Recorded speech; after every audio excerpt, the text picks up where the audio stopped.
Okay, we are live again today on a Tuesday, and we are going to be reading today H.P. Lovecraft, A Dead Man's Revenge. And with me is here Nicholas. Hi, Nicholas. How are you? Doing great. Thanks for having me. And since I'm also reading this with you, I'll also give the other title of it, A Dead Man's Revenge. Yeah, and well, I said the Dead Man's Revenge. It's the other one Oh, is the Mystery of the Mystery of the Graveyard. Graveyard. Sorry. Yeah, exactly. So today we're going to go a little bit more deep into H.P. Lovecraft stories. And why is that? It's because um, we didn't check exactly when Lovecraft wrote this short story. And surprisingly, for both of us, we got to know that H.P. Lovecraft wrote this when he was about 8 to 9 years old. So this is quite surprise. I mean, it was a surprise for me. I don't know if it was a surprise for Nicholas.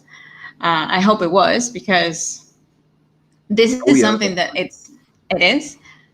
it was a huge surprise. Yeah, but I think we both had the same experience when we were reading it individually, where we're like, what's going on here? And then we looked up and found it. Because yeah, I didn't write with this kind of vocabulary or have this kind of grammar at that age. But my first few stories, this was the length of the chapters. They were basically a paragraph or two each. Exactly, and we can see that. Well, we are getting ahead of the story, by the way, but before we start, I just want to point out that this is not what we have been used to reading. There are, it's basic writing, something like goes directly to the point. We may not see that big of a plot, and we may not see that big of a conclusion. So just to make sure that everyone knows. And for now, I'm just saying thank you so much for being here. And thank you so much for be listening to this live later on. And please go ahead if you need to say something or you need to comment something. I don't know if Nicholas can help me out if there is some comments going in or out. I know that it haven't been happening in the last live streams, but Yeah, you she don't know didn't when have it's going everything to yet, happen. but luckily our video is up. It's weird the way that YouTube's been acting. She had scheduled this video, but only now could I find it. Hmm. You haven't found it yet? No, I have found it now. Yeah, now that we're Oh, going live, I was okay. able to get it up. Okay, great. Great.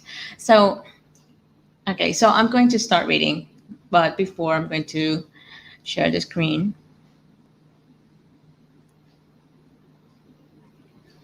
Okay. The mystery of the graveyard, or a dead man's revenge. A detective story by H.P. Lovecraft. Chapter 1. The Burnstone Tomb. It was noon in the little village of Mainville, and a sorrowful group of people were standing around the burnstone. Joseph Burns was dead. When dying, he had given the following strange orders: "Before you put my body in the tomb, drop this ball onto the floor at a spot marked A." He then handed a small golden ball to the rector. The people greatly regretted his death. After the funeral services were finished, Mr. Dobson, the rector, said, "My friends, I will now gratify the last wishes of the deceased." So saying, he descended into the tomb to lay the ball on the spot marked A. Soon the funeral party began to be impatient, and after a time Mr. Charles Green, the lawyer, descended to make a search. Soon he came up with a frightened face and said, "Mr. Dobson is not there." Chapter 2, Mysterious Mr. Bell. It was 3:10 o'clock in the afternoon when the doorbell of the Dobson mansion rang loudly, and the servant, on going to the door, found an elderly man, with black hair and side whiskers. He asked to see Miss Dobson. Upon arriving in her presence, he said, "Miss Dobson, I know where your father is, and for £10,000 I will restore him. My name is Mr. Bell."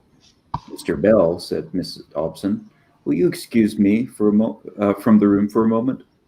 "Certainly," replied Mr. Bell. In a short time she returned and said, "Mr. Bell, I understand you. You have abducted my father and you hold him for ransom." Chapter 3. At the police station.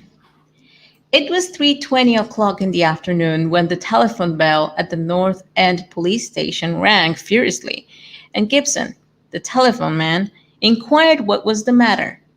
"Have found out about father's disappearance," a woman's voice said. "I'm Mrs. Dobson, and father has been abducted. Send King John." King Jong was a famous Western detective.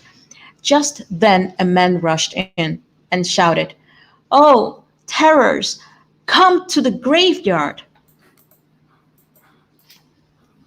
Chapter 4. The West Window. Now let us return to the Dobson mansion. Mr. Bell was rather taken aback by Miss Dobson's plain speaking, but when he recovered his speech, he said, "Don't put it quite so plain, Miss Dobson, for I—" He was interrupted by the entrance of King John, who, with a brace of revolvers in his hands, barred all egress by the doorway. But, quicker than thought, Bell sprang to the west window and jumped. Chapter 5. The Secret of the Grave. Now let us return to the station house. After the excited visitor had calmed somewhat, he could tell his story straightened.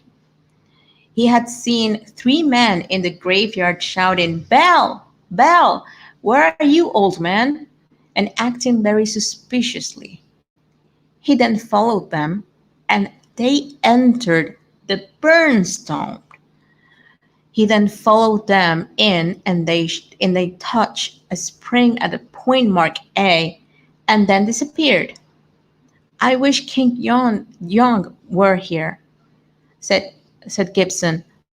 "What's your name?" "John Spratt," replied the visitor.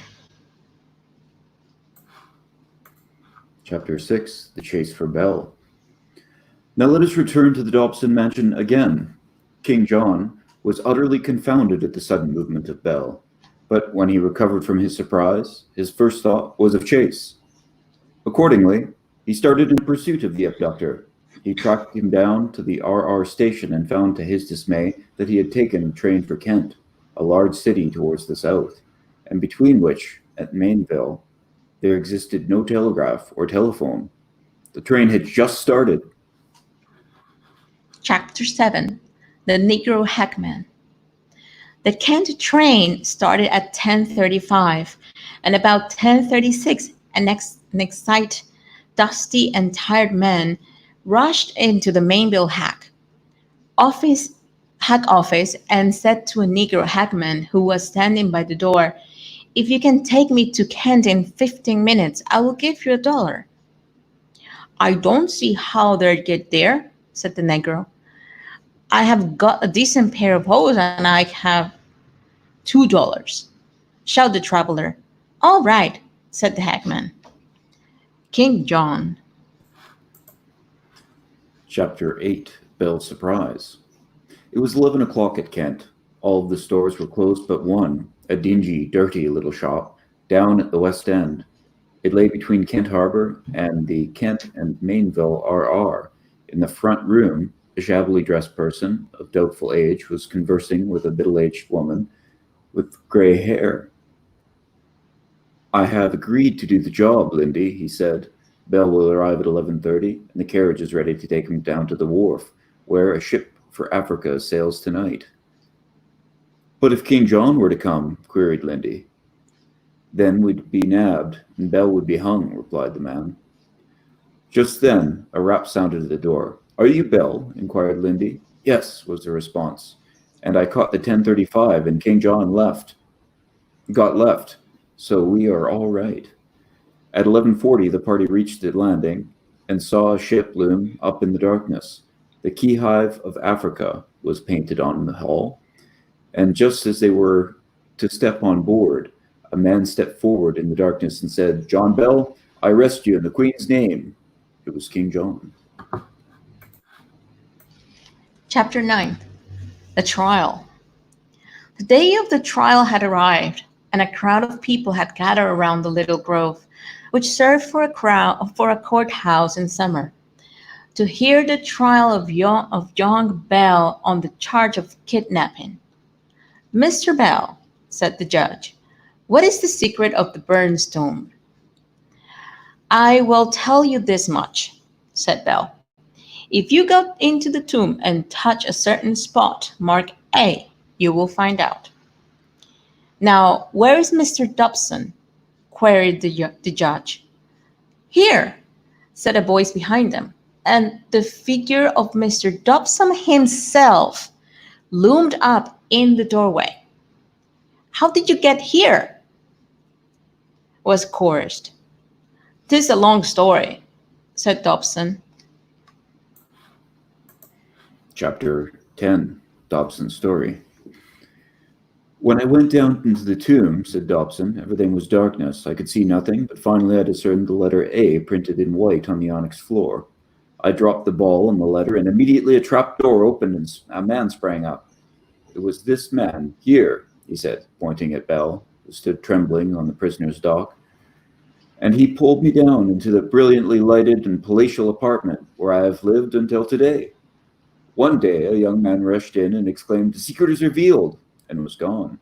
He did not see me.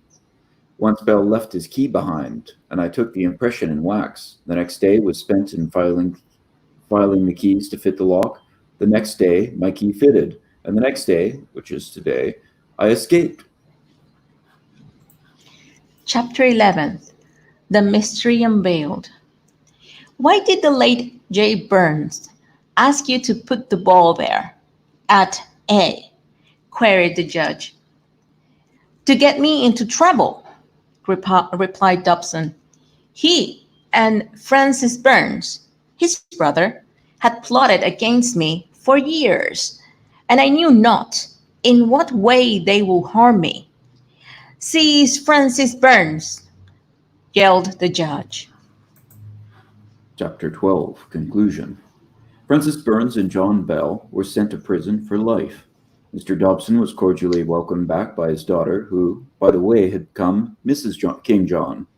Lindy and her accomplice were sent to Newgate for 30 days as aiders and abettors of a criminal escape. The end. Price 25 cents. Yeah, that's what I was going to say. Like a price is 25 cents. I mean, for that time, it would have been a lot of money too. Yeah, well, yeah, that would be payment for a story like this, I think, yeah. Because I think, let's see, around that time, I bet you could get, for like a nickel, I bet you could get all kinds of treats, like a pop and a bag of chips. Yeah, especially at that time. So Yeah. imagine being an 8-year-old boy writing something out of nothing and then receiving 25 cents. Yeah, that would be pretty Maybe amazing. Yeah. maybe like having $10, I will say. I would like to see the reference there. That sounds about right, yeah. Mm-mm. Yeah, I mean, this is something that we won't be able to catch that much, but we can see that this is where Lovecraft started. He loves about, talking about the dead, talking about ships, talking about darkness. Is definitely Even, about details. yeah, Details again, yeah. yeah. So he still shows, the way he was treating, for instance, talking about a Negro here, and that's, I mean, it's crazy thinking that an 8-year-old will think something like that about a Negro or a person of color. Oh, I don't know. I think a lot of people grow up like that. That I think that a child probably would be more likely to be a racist than an adult. I would think, because you have so few experiences with some people, and as a child you sort of really make patterns very quickly. Uh, he Mm-hmm. probably he probably picked this up from a few interactions, but probably more likely based on the way that people treated black people when he was really young. He would have been Yeah. from sort of a semi-privileged background with his grandfather running that business. Um, yeah, so I could imagine that the people that he'd be interacting with would probably be fairly uneducated. Mm-hmm. It could be, yeah. What I wanted to rescue is that even though it's one of his first stories, we actually don't know if it's his first story, but the thing is that you can tell that even though the plot was not that well created, it has certain meaning, right? He gave a meaning about someone dying, having something in that person's grave, doing something that will harm another person, which was something harmless, by the way. It wasn't, I mean, he haven't even created any monster in here. It was just something, something real that was happening, right? People thought that it was something else, but it was only this guy's brother, and that's it, you It, know? i- yeah, it is a really thoughtful plot for an 8-year-old. A lot of 8-year-olds, like that's the average time when 8-year-olds are starting to get this idea of other people not having the same knowledge as them, and of Mm-hmm. course, children develop at different ages. But it's clear that he has really thought about this mystery situation where Exactly. It was simple, but it was well made. and just this Mm-hmm. psychological ideas that or psychological abilities he would have needed at that age to write this story is impressive. Yeah. Yeah, it was good. I mean, he didn't got that many that many actors here, or it was only the narrator, and the narrator, as I said, it didn't bring us anything. We didn't have any emotions from the narrator, but he was just trying to tell us the story, and that's it in this case as well. um, and at least he finished this. He gave a small conclusion, but at least he finished this. I thought that was really interesting as well. That I imagine that I wrote endings like that when I was a child, where it's just Mm-mm. to sum everything up so everybody knows what happened. Exactly. And he was actually, I mean, I like this story, even though it's not like the ones that we have been reading before, but it give you the, I don't know, the sense that someone that it's a minor, it's writing this Yeah, because yeah, it's trying to tell the story, it's trying to explain to you what's going on. And he have been quite descriptive because he was putting everything like in parentheses. So he was saying, this is his brother, this is a telephone man, this is this, and this is that, right? yep, yep. Everything was clearly defined. He'd figured it out. It was clear in his head. Exactly. It was clear, it was easy to decipher, and clear in the conclusion. Something that is completely different from what we know of H.P. Lovecraft, which is impressive, to say the Yeah, least. yeah, yeah. This was an interesting look at this. We've really Yeah. come to acquaint ourselves with this author and really learn more about him by experiencing his life through his work. Yeah, exactly. I mean, there are certain things that we can check in here, and you can realize that there isn't any more investigation, even though he have read that much until that age. There are certain things that you can tell that he knows because he has certain writing skills, but not all of them, of course, right? Like he is repeating certain parts. Like there are two paragraphs that have the same start. Like let us return right? Right. Yeah. So I felt like this was like a play, Okay. Yeah. Yeah. That makes sense. right? It's on So it's different like a play, locations. Yeah. like exactly. It's like, okay, part one and part two and part three. Like you close, well, you end that and then you start all over again or something like that. I don't know. You can tell he wanted to That's what I write this felt. in sort of Middle English or early modern English, with the in the afternoon when, and is I have never seen that. yeah, I yeah. have So never seen that. you can find that in things like Shakespeare. So it does come into early modern English. I think that the explanation was he was a big fan of Poe, and he probably read Shakespeare as well. And I'm guessing that's where he picked this up from. I had listened to a documentary months ago, and we started this, and I heard that he was very interested in writing in Old English, and we had just not or not. It was described as older style English. It's not Old English, uh, and I hadn't seen that quite yet, but here it is. Well, this is how he started, but we don't know if he decided to go through because, at least in the stories that we have been reading, I haven't felt that. Yeah, I imagine that either this is the only reference or he probably worked at improving, because it is it is difficult. It's like I wouldn't be able to write in early modern English. Even even just his the Negroes dialogue. That's actually pretty descriptive for a child, I think. But Like it you know really. what? I think it might have been copied from a book. You think it's copied from a book? Oh, okay.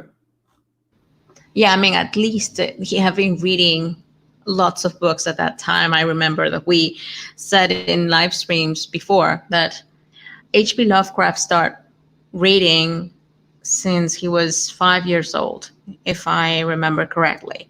So at least at that time, he already have 3 years reading books from his granddad.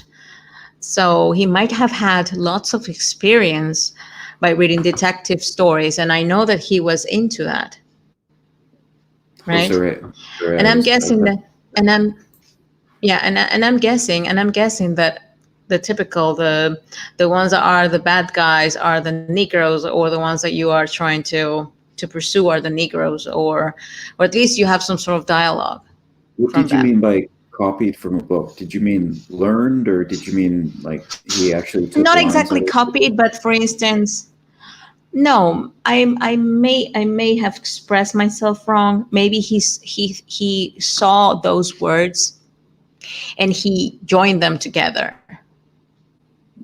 Oh, right? Just to make it sound like it was said by someone at that time, I find it really right? interesting. Yeah, I don't see how I'm to get there. I hadn't got a decent pair of horses, and I have. Yeah, yeah. Like I really hear Yeah. the voice of the way that he's put this out here, and in a certain way, this kind of reminds me of the Cthulhu stuff, where he's creating words Mm-hmm. by having sounds with novel arrangements of letters. Maybe he had someone that he was with. I mean, around usually, right? And maybe he was hearing that from that person, Yeah, and definitely that's how possible. he heard it, and that's why he wrote it that way. It's just he wrote it like the how it sound like. I'm just guessing. Sure. Yeah. I'm just guessing. So since this King John, is arresting him in the name of in the Queen's name, then Mainville must be in England,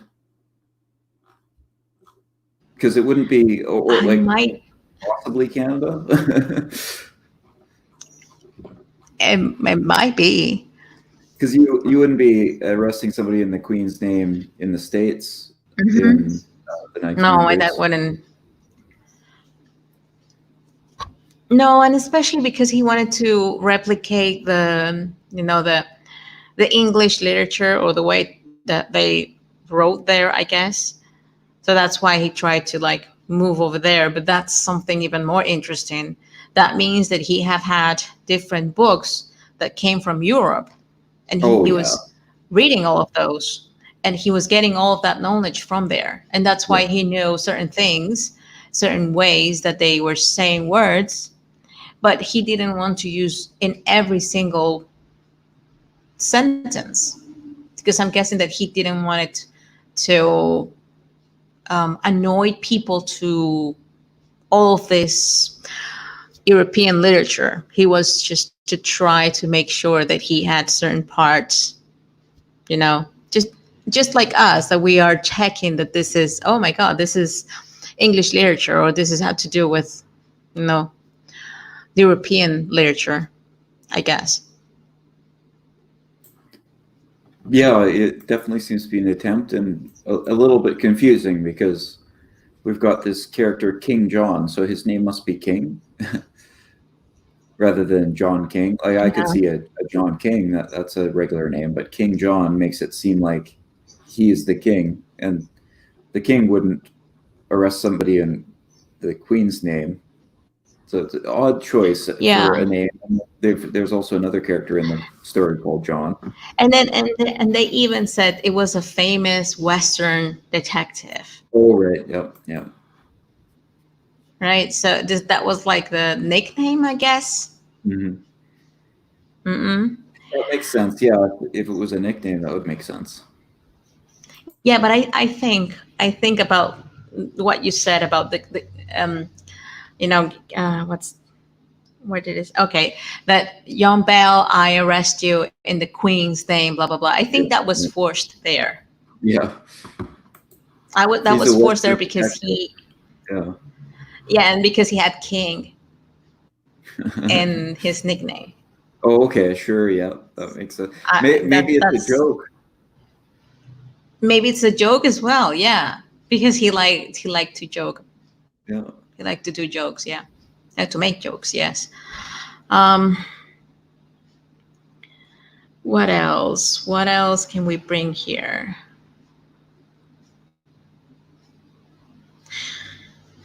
Well, I think that's it. I think that's it. I don't know if you are up to the challenge on reading something new. I mean, not new, but something from also from H.P. Lovecraft You mean right reading something now. else? Yeah. Sure. We could do that. Yeah. Yep. Okay. Let me try and search for one of the stories that we wanted to read. I don't know if it's okay. Well, it's going to be a little bit long, but I think this is going to help us just to digest what we just read and have something that came from H.P. Lovecraft later on. Okay, so I just post the name of the short story is He. Oh, this is the other one that we didn't do, right? We had a choice Yeah. of two. Uh-huh. Okay. Yeah. Yeah. Okay. Great. I think we can read this one and we can do like a short commentary and then we can wrap this up. Sure. Just Sounds I good. think it's an easy one. Mm-hmm. Okay, let me start, but let me share the screen again. Okay. Okay. He by H.P. Lovecraft. I saw him on a helpless, sleepless night when I was walking desperately to save my soul and my vision.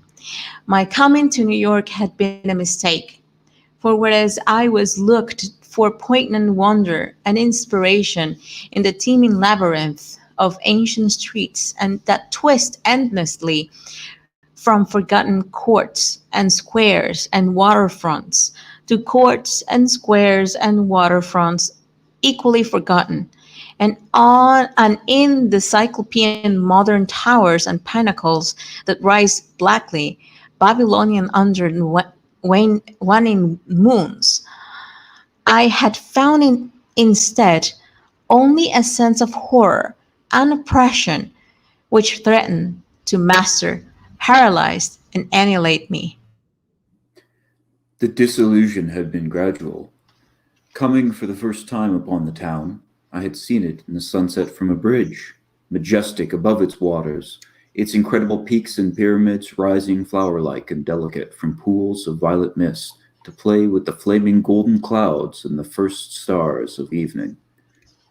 Then it had been lighted up, sorry, then it had lighted up window by window above the shimmering tides, where lanterns nodded and glided and deep horns bayed weird harmonies, and itself became a starry firmament of dream, redolent of fairy music, and one with the marvels of Carcassonne and Samarkand and El Dorado, and all glorious and half fabulous cities. Shortly afterward, I was taken through those antique ways so dear to my fancy, narrow, curving alleys and passages where rows of red Georgian brick blinked with small paned dormers above pillared doorways that had looked on gilded sedans and paneled coaches. And in the first flush of realization of these long wished things, I thought I had indeed achieved such treasures as would make me, in time, a poet. But success and happiness were not to be. Garish daylight showed only squalor and alienage, and the noxious elephantiasis of climbing, spreading stone where the moon had hint of loveliness and elder magic, and the throngs of people that soughed through the flume-like streets were squat, swarthy strangers with hardened faces and narrow eyes, shrewd strangers without dreams and without kinship to the scenes about them, who could never mean aught to a blue-eyed man of the old folk, with the love of fair green lanes and white New England village staples in his heart.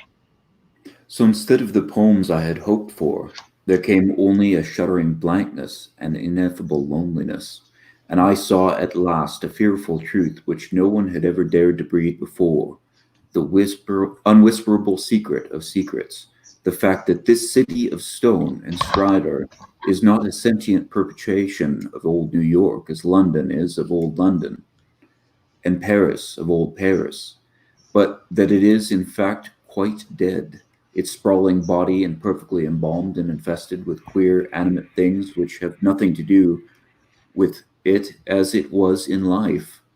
Upon making this discovery, I ceased to sleep comfortably, though something of resigned tranquillity came back as I gradually formed the habit of keeping off the streets by day and venturing abroad only at night, when darkness calls forth what little of the past still hovers wraith-like about, and old white doorways remember the stalwart forms that once passed through them. With this mode of relief, I even wrote a few poems, and still refrained from going home to my people, lest I seem to crawl back ignobly in defeat. Then, on a sleepless night's walk, I met the man. It was in a grotesque hidden courtyard of the Greenwich section, for there in my ignorance I had settled, having heard of the place as a natural home of poets and artists, and arcade lanes and houses and unexpected bits of square and courts had indeed delighted me. And when I found the poets and artists to be loud voiced pretenders, whose quaintness is tinsel, and whose lives are a denial of all that pure beauty which is poetry and art, I stayed on for love of these venerable things. I fancied them as they were in their prime, when Greenwich was a placid village, not yet engulfed by the town, and in the hours before dawn, while all the revelers had slunk away, I used to wander alone among their cryptical windings and brought upon the curious arcana which generations must have deposited there.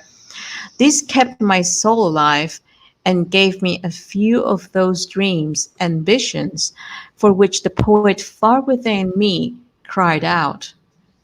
The man came upon me at about 2 one cloudy August morning, as I was threading a series of detached courtyards, now accessible only through the unlighted hallways and intervening buildings, but once forming parts of the continuous network of picturesque alleys. I had heard of them by vague rumor, and I had realized that they could not be upon any map of today, but the fact that they were forgotten only endeared them to me, so that I had sought them with twice my usual eagerness. Now that I had found them, my eagerness was again redoubled, for something in their arrangement dimly hinted that they would be only a few of many such, with dark, dumb counterparts weighed obscurely betwixt high blank walls and deserted rear tenements, or lurking lamplessly behind archways, betrayed by hordes of the foreign-speaking or guarded by furtive and uncommunicative artists whose practices do not invite publicity or the light of day. He spoke to me without invitation, noting my moods and glances as I studied certain knocker doorways above iron rail steps, and pallid glow of tracered transoms feebly lightened my face. His own face was in shadow, and he wore a wide-brimmed hat with which somehow blended perfectly with the out-of-date cloak he affected. But I was subtly disquiet, disquieted even before he addressed me. His form was very slight, thin almost to cadaverousness, and his voice proved phenomenally soft and soft and hollow, though no particularly deep. He had, he said, noticed me several times at my wanderings, and inferred that I resembled him in loving the vestige of former years.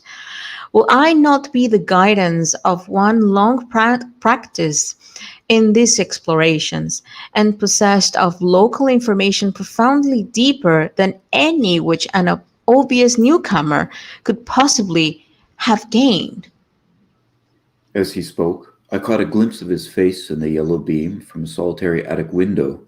It was a noble, even a handsome, elderly countenance, and bore the marks of a lineage and refinement unusual for the age and place. Yet some quality about it disturbed me almost as much as its features pleased me. Perhaps it was too white, or too expressionless, or too much out of keeping with the locality to make me feel easy or comfortable.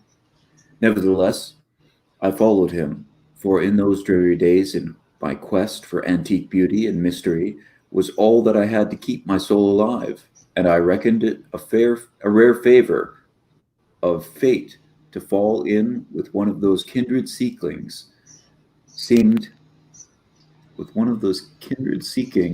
to have penetrated so much farther than mine. Hmm. Something in the night constrained the cloaked man to silence, and for a long hour he led me forward without needless words, making only the briefest of comments concerning ancient names and dates and changes, and directing my progress very largely by gestures and as he squeezed through interstices, tiptoed through corridors, clambered over brick walls, and once crawled on hands and knees through a low arched passage of stone whose immense length of tortuous twisting effaced at last every hint of geographical location I had managed to preserve.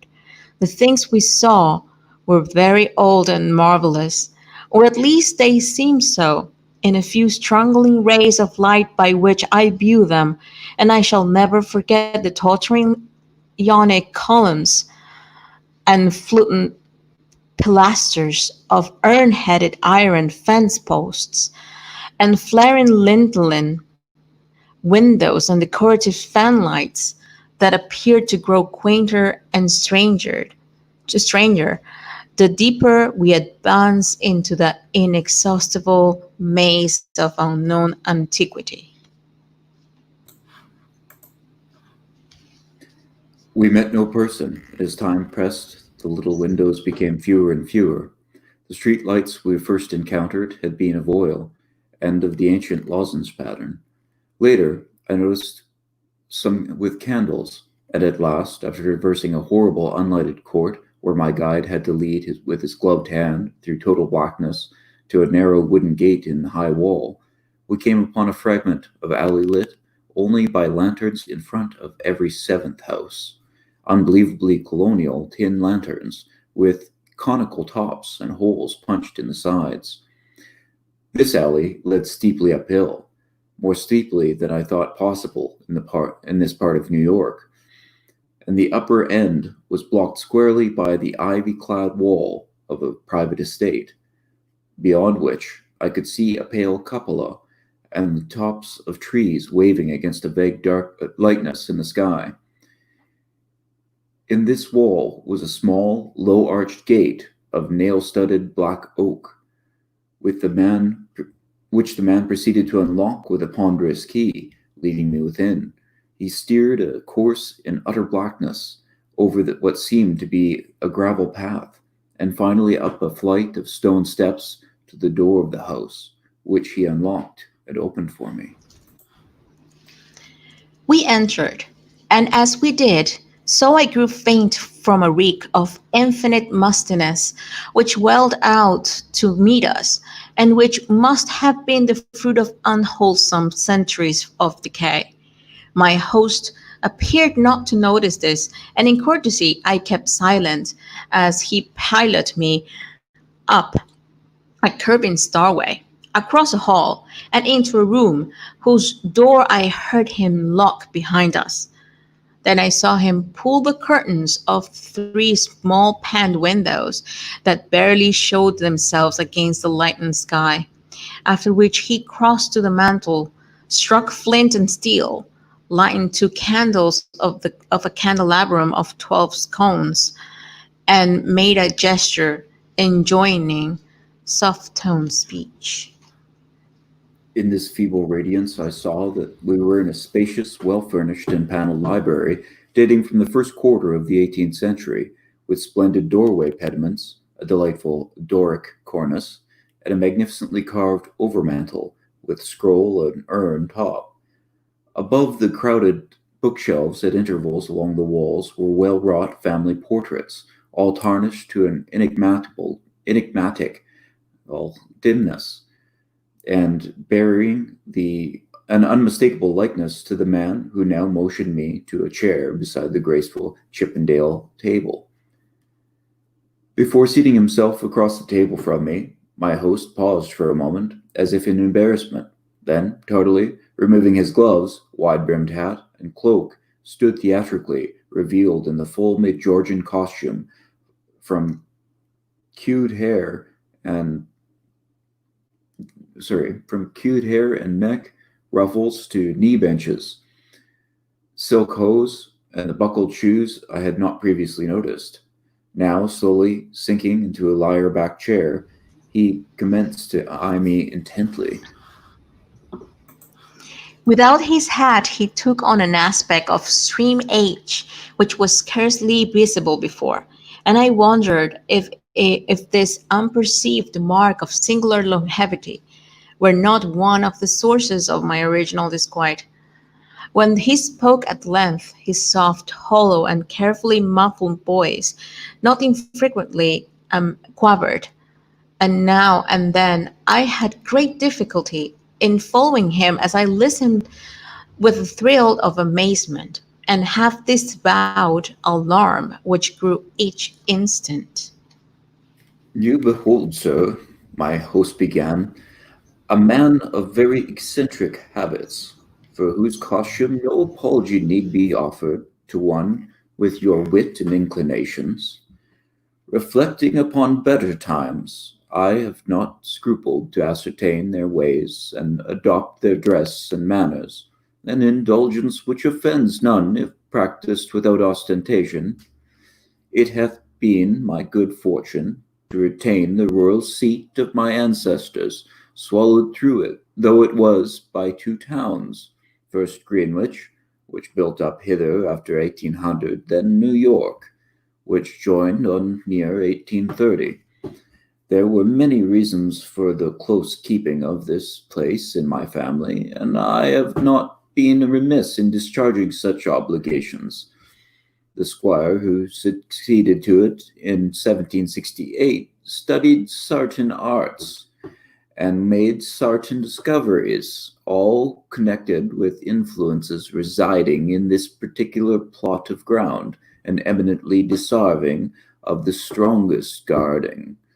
Some curious effects of these arts and discoveries I now propose to shew you under the strictest secrecy, and I believe I may rely on my judgment of men enough to have no distrust of either your interest or your fidelity. He paused, and I could only nod my head. I have said that I was alarmed, yet to my soul nothing was more deadly than the material daylight world of New York. And whether this man were a harmless eccentric or wilder of dangerous arts, I had no choice save to follow him and slake my sense of wonder on whatever he might have to offer. So I listened. To my ancestor, he softly continued, there appeared to reside some very remarkable qualities in the will of mankind, qualities having a little suspected dominance not only over the acts of oneself and of others, but over every variety of force and substance in nature, and over many elements and dimensions deemed more universal than nature itself.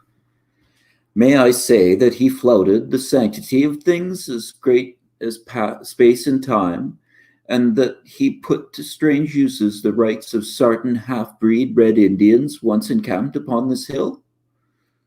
3 Indians chewed choler when the place was built, and were plaguei pestilent in asking to visit the grounds at the full of the moon. For years they stole over the wall each month when they could, and by stealth performed certain acts. Then in 68, the new squire catched them in their doings, and stood still at what he saw. Therefore he bargained with them, and exchanged the free access of his grounds for the exact inwardness of what they did, learning that the grandfathers got part of their custom and from ancestors, and part from an old Dutchman in the time of the States General. And pox on him, I have feared the squire must have served them monstrous bad rum, whether or not by intent, for a week after he learnt that the secret he was the only man living that knew it. You, sir, are the first outsider to be told there is a secret, and split me if I have risked tampering with that much with the powers, had ye not been so hot after bygone things. I shuddered as the man grew colloquial, and with familiar speech of another day, he went on. But you must know, sir, that what the squire got from those mongrel salvages, was but a small part of the learning he came to have. He had not been at Oxford for nothing, not talked to no account with an ancient chemist and astrologer in Paris. He was, in fine, made sensible that all the world is but the smoke of our intellects, past the binding of the vulgar, but the wise, to be puffed out and drawn in like any cloud of prime Virginia tobacco. What we want, we may make about us, and what we don't want, we may sweep away. I won't say that all this is wholly true in body, but 'tis sufficient true to furnish a very pretty spectacle now and then. You, I conceive, will be tickled by a better sight of certain other years than your fancy affords you. So be pleased to hold back any fright at what I design to show. Come to the window and be quiet. My host now took my hand to draw me to one of the two windows on the long side of the Maldor's room, and at the first touch of his ungloved fingers I turned cold. His flesh, though dry and firm, was of the quality of ice, and I almost shrank away from his pulling. But again I thought of the emptiness and horror of reality, and boldly prepared to follow whithersoever I might be led. Once at the window, the man drew apart the yellow silk curtains and directed me stare into the blackness outside. For a moment I saw nothing save a myriad of tiny dancing lights far, far before me. Then, as if in response to an insidious motion of my host's hand, a flash of heat lightning played over the scene, and I looked out upon a sea of luxuriant foliage, foliage unpolluted, and not the sea of roofs to be expected by any normal mind. On my right, the Hudson glittered wickedly, and in the distance ahead, I saw the unhealthy shimmer of the vast salt marsh constellated with nervous fireflies. The flash died, and an evil smile illumined the waxy face of the aged necromancer. That was before my time, before the new squire's time. Pray let us try again. I was faint, even fainter than the hateful modernity of that accursed city had made me.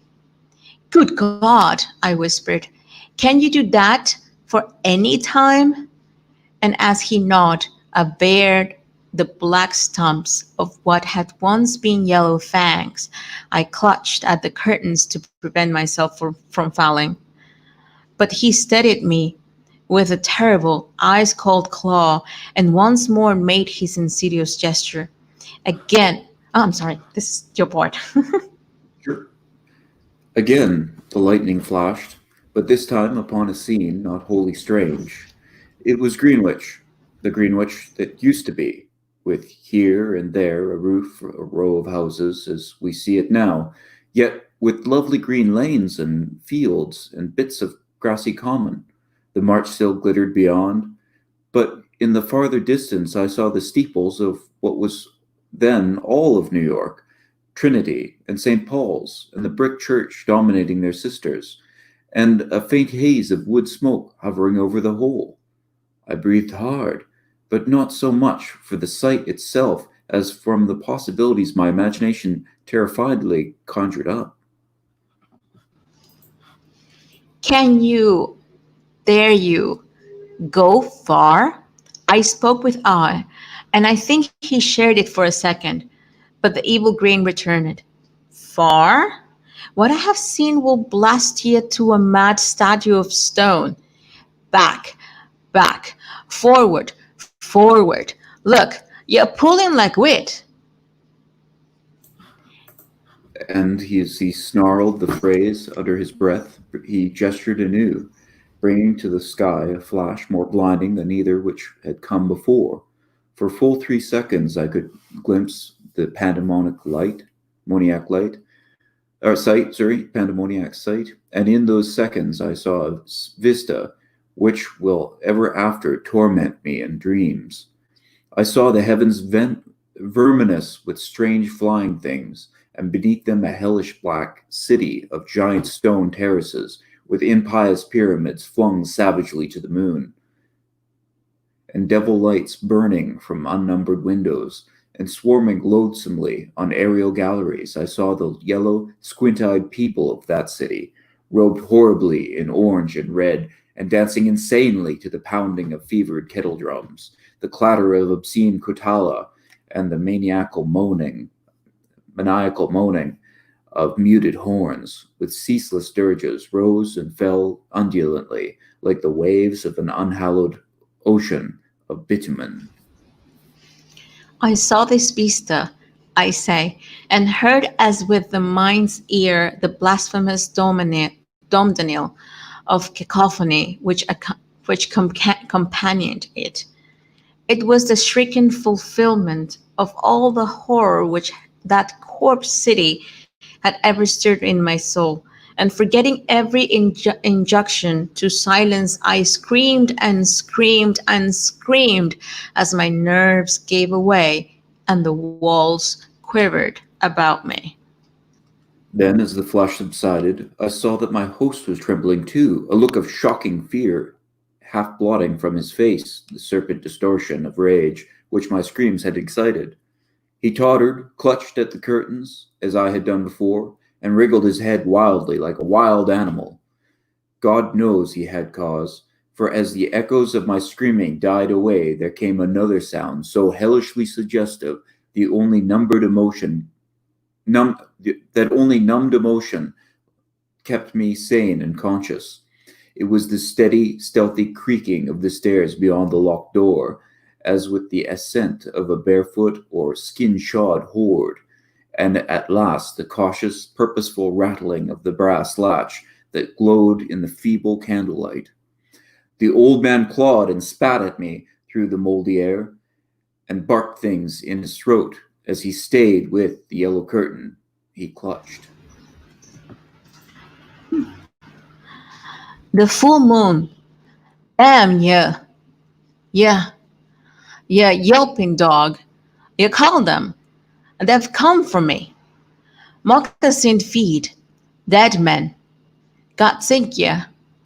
Ye red devils. But I poisoned no rums o' yours. Hadn't I kept your pox-rotten magic safe?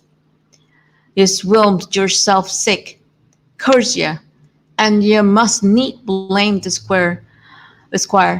Let go, you. Unhand that latch. I've nought for ye here. At this point, three slow and very delicate raps shook the panels of the door, and a white foam gathered at the mouth of the frantic magician. His fright, turning to steely despair, left room for a resurgence of his rage against me, and he staggered a step toward the table on whose edge I was steadying myself. The curtains, still clutched in his right hand as his left clawed out at me, grew taut and finally crashed down from the lofty fastenings, admitting to the room a flood of the full moonlight which the brightening of the sky had presaged. In those greenish beams, the candles paled, and a new semblance of decay spread over the musk-reeking room with its wormy paneling, sagging floor, battered mantel, rickety furniture, and ragged draperies.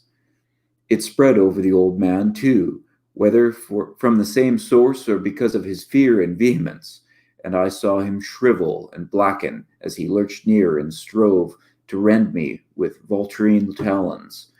Only his eyes stayed whole, and they glared with a propulsive, dilated incandescence which grew as the face around them charred and dwindled. The rapping was now repeated with greater insistence, and this time bore a hint of metal. The black thing facing me had become only a head with eyes, impotently trying to wriggle across the sinking floor in my direction, and occasionally emitting feeble little spits of immortal malice. Now swift of splintering blows assailed a sickly panels, and I saw the gleam of a tomahawk as it cleft the rending wood. I did not move, for I could not, but I watched dazedly, as the door fell in pieces to admit a colossal, shapeless influx of inky substance, stared with shining, malevolent eyes. It purred thickly, like a fluid of oil bursting a rotten bulkhead, overturned a chair as it spread, and finally flowed under the table and across the room to where the blackened head with the eyes still glared at me. Around the head it closed, totally swallowing it up, and in another moment it had begun to recede, bearing away its invisible burden without touching me. and flowing again out of that black doorway and down the unseen stairs, which cricket as before, though in reverse order. Then the floor gave way at last, and I slid gaspingly down into the nighted chamber below, choking with cobwebs and half swooning with terror. The green moon, shining through broken windows, shewed me the hall door half open, and as I rose from the plastered strewn floor and twisted myself free from the sagged ceilings, I saw sweep past it an awful torrent of blackness, with scores of baleful eyes glowing in it. It was seeking the door to the cellar, and when it found it, it vanished therein.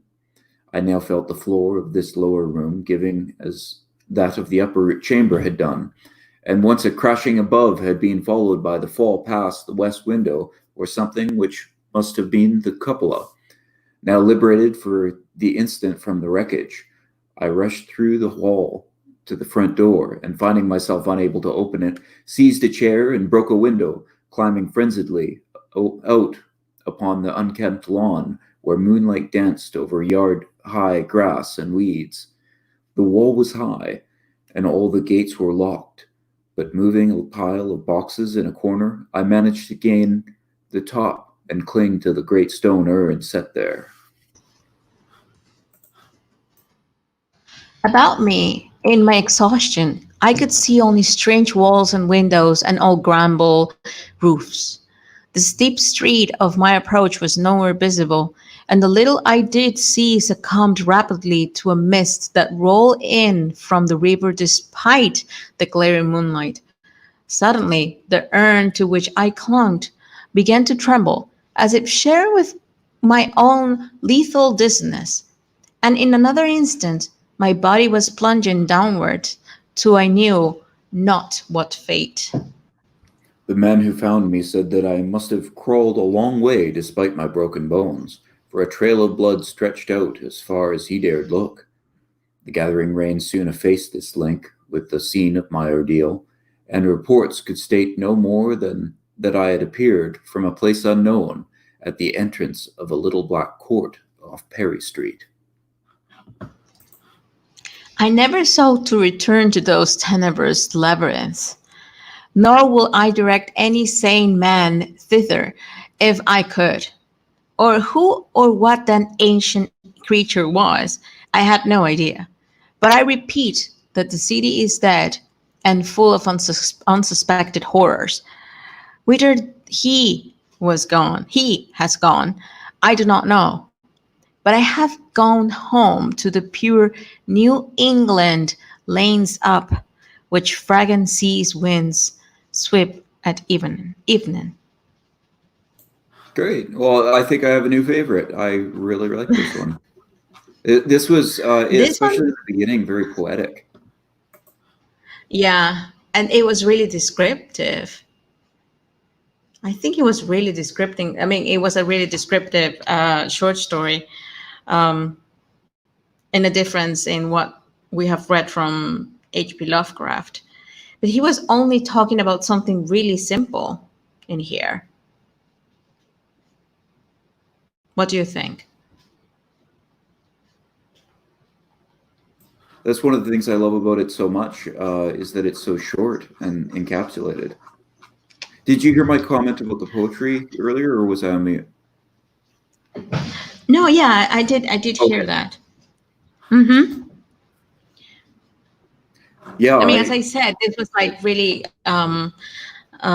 It was descriptive, but it was simple at the same time. yeah. It was simple at the same time. So it was actually describing things. And the last part, which was like a really simple monster, let's say, because this is something that we're not used to coming from Lovecraft. So I am wondering if this story was created before all of the good stories that he had. Oh, well, we can check the year on this. So,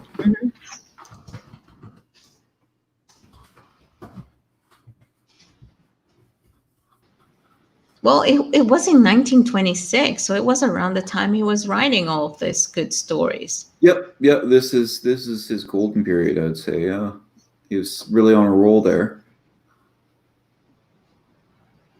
Yeah, exactly. And you can, like, I'm seeing in the Wikipedia page that it was inspired as he went through an all night tour of the remnants of old New York, and you could have guessed Hmm. that. He's always talking about the Yeah, location and the history of it, and you can tell he really loved this architecture stuff. yeah, he was really descriptive about that, but I think he forgotten to put a little bit more of effort on the monster itself.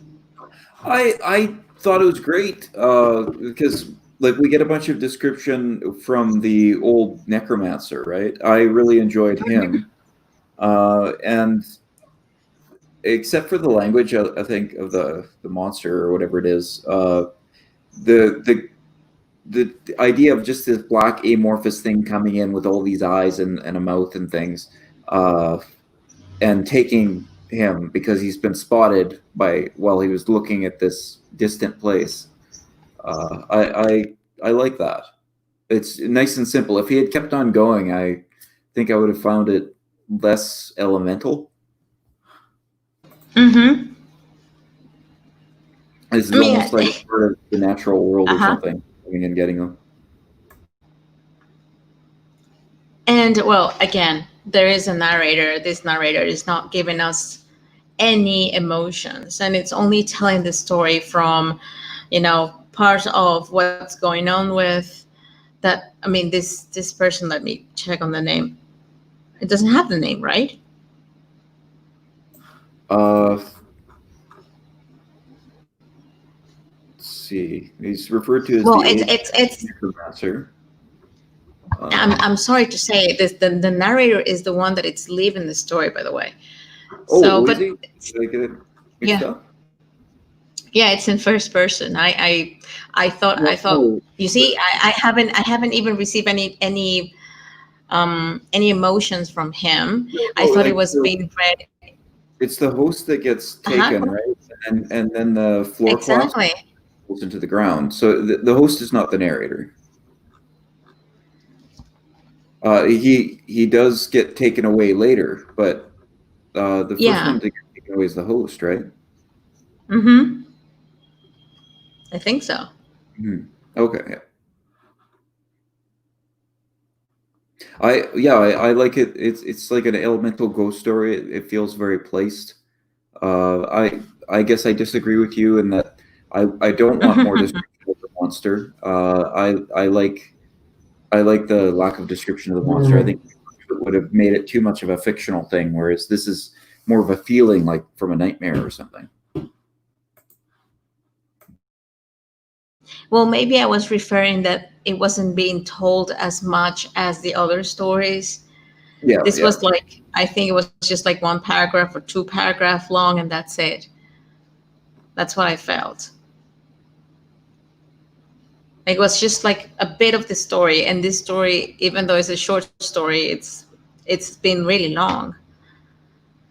So it got us into the story. It told us what was going on. It was really descriptive, and then in the end, they show us the monster. And then, as always, H.P. Lovecraft just let us hanging, thinking what could have happened with this monster because he actually don't know. yep. And he doesn't have proper evidence that he's been through this ordeal either. It just looks like he's been beaten up and left in a spot. Same thing that have happened in every story. Yep. No one have had like a credible, something credible to show. Yeah, I really do like that. I think that's perfect for a horror story. The idea of no one believing you and no one being able to help you, that's great. Do you think this will be good for a movie? Oh yeah. Oh yeah, definitely. Uh, the movies that we've seen of H.P. Lovecraft, they've been really extended and a lot of things have been added. And this has got a great base. But you could do a 5 minute short with just this. It's very visual, or you could stretch it out into a whole film. You would have to find an interesting way to incorporate all the architecture illusions because Hmm. that's very important to the story as well. But I think that will be resumed into different takes, different sets, and that will be it. Because But right if now it's just in the it's background, you're been, not going to really notice it, right? Like most yeah, people of don't course. have this sort of knowledge about architecture. Like I certainly don't. Yeah, but you have to like do some panning. I think it's called like that, which is you have to like do, um, make what's this called? The word here will be like an approach to the architecture in New York, trying to make it more clear in the video, so people can actually know what the narrator is talking about or what's been mentioned. I guess that will be the only way. I don't think they will be okay if you are seeing something and you are narrating it as well. You're talking Oh yeah, about it. that narration is really That will be tough. too Yeah, much. That will be too much. but it'd be tricky without adding more characters to have an exploration of Hmm. the architecture or have a description of it in a way that people could understand. Yeah, so that would be, I think, the Yeah, this is trickiest like, part of adapting this. uh-huh. Yeah, exactly. Because you have lots of paragraphs that are explaining that. And I don't think you will want to have like 20 minutes of a video just like forcing yourself into different architectures around. Yeah. Mm-mm. Well, this was a complete different Mhm. perspective of what we just read. And I mean, what we read before and now what we're reading Yeah, have more we sure did grow. substance. In the course of, what would this be, just about 30 years, he grew a lot. Yeah, he did. He did. He had lots of information. He had lots of things to say. As I said, the plot, good enough. This was also simple. This was really simple. This was even more simple than the one that we just read, that a dead man's revenge. But it Sure. had Yeah. so much substance in it, right? Yeah. So it's completely different. And as always, we are always loving to read some Lovecraft short stories. Well, I think we can wrap this up because this was just like an extra that we wanted Hmm. to add for this live stream, because we had like a short story with a really short story with a dead man revenge, and we wanted to give our audience something else to chew from H.P. Lovecraft. So, do you have anything else to say, Nicholas, about this? I don't think so. I was really pleased to be acquainted with it. If anybody asked me to suggest Lovecraft to them, I think I would either select this or Herbert West. Yeah, yeah, I think so. I mean, Herbert West for me. Okay, so thank you for everyone that is going to be watching this live stream. I really appreciate you guys. If you want to tell us something, you want to comment something, please do. If you want us to read something else, you want us to talk about something else, please also let us know in the comments. Um, Thank you, Nicholas, for being here.